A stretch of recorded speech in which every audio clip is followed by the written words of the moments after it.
conformément à nos textes, conformément à nos statuts, donc aujourd'hui c'est le Conseil national du parti qui devait se réunir pour trancher le débat sur les candidatures et quel candidat le parti doit choisir et quel candidat le parti doit accompagner donc, lors du présidentiel du 24 février 2019. Il s'est trouvé que lors des échanges, la majorité était favorable à ce que le parti accompagne le candidat sortant, qui est le président de la République Macky Sall.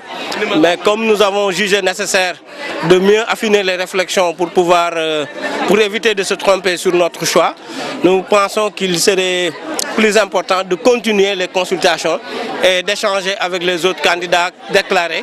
Et maintenant, d'ici un mois, on aura le temps, avec ces échanges, avec ces discussions, de revenir, de rendre compte au Conseil national afin de prendre la décision définitive, la bonne décision qui nous permettrait tout simplement d'accompagner un candidat vers les présidentielles de 2019. Nous, on ne le considère pas comme une transhumance parce qu'on n'a jamais fréquenté un régime, on n'a jamais été au pouvoir. Donc je pense qu'on n'a jamais fréquenté le pouvoir, on a été toujours dans l'opposition. Maintenant là, ce dont il s'agit, c'est qu'en réalité, nous devons choisir un candidat. Voilà, nous devons choisir un candidat et il y a des candidats déclarés. S'il se trouve que le président de la République Macky Sall a le meilleur profil que les autres candidats qui sont de l'opposition, mais pourquoi on ne le choisirait pas? Nous sommes logiques et cohérents avec nous-mêmes. Voilà. On a toujours dit que nous voulons choisir le meilleur pour le Sénégal. Et comme nous voulons choisir le meilleur pour le Sénégal, nous n'allons pas choisir un candidat de l'opposition qui sera pire que Macky Sall. Donc notre choix sera basé sur les profils. Celui qui aura le meilleur profil sera choisi, même si c'est le président de la République Macky Sall. Donc nous sommes de l'opposition depuis plusieurs années. Nous avons vu qu'il y a des problèmes de candidature. Il y a des candidatures qui ne sont pas sérieuses. Il y a des candidatures qui sont farfelues. Et maintenant, si on analyse tout ça et qu'on voit que amener un X au pouvoir, donc ne serait pas rentable pour le pays, donc ne fera pas prospérer le pays. Pourquoi ne pas donner au président de la République Macky Sall un deuxième mandat? Donc nous sommes plus dans cette logique. Mais nous ne sommes pas dans une logique partisane où on va se dire que c'est tout ou rien, ou sauf tout sauf Macky Sall. Nous ne sommes pas dans cette logique. Nous sommes des citoyens sénégalais, nous sommes des intellectuels, nous sommes capables d'analyser les situations politiques, nous sommes capables de réfléchir.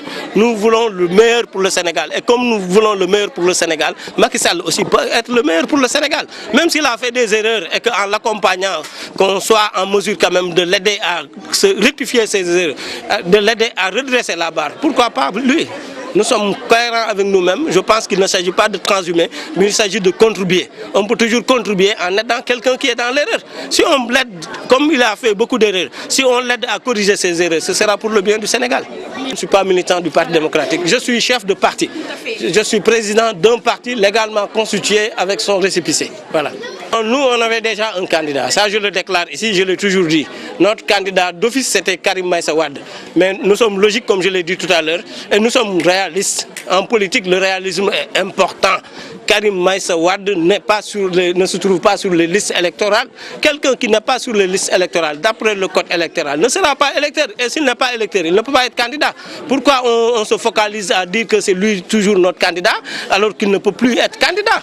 Donc c'est pour cette raison d'ailleurs que nous sommes en train de discuter. Parce que s'il avait la possibilité d'être candidat, je pense qu'on n'en serait pas là, parce qu'on allait directement l'accompagner au palais directement. Nous sommes en train, ça c'est une très bonne question, nous sommes en train de nous préparer. Et nous savons que l'objectif d'un parti, c'est de demander les suffrages et d'occuper le pouvoir pour l'exercer. Je pense que nous sommes dans cette logique parce que nous suivons notre trajectoire. Donc, et il se pourrait, Inch'Allah Rabbi, qu'en 2024, que Pape Modou Fall soit candidat à la présidentielle de 2024.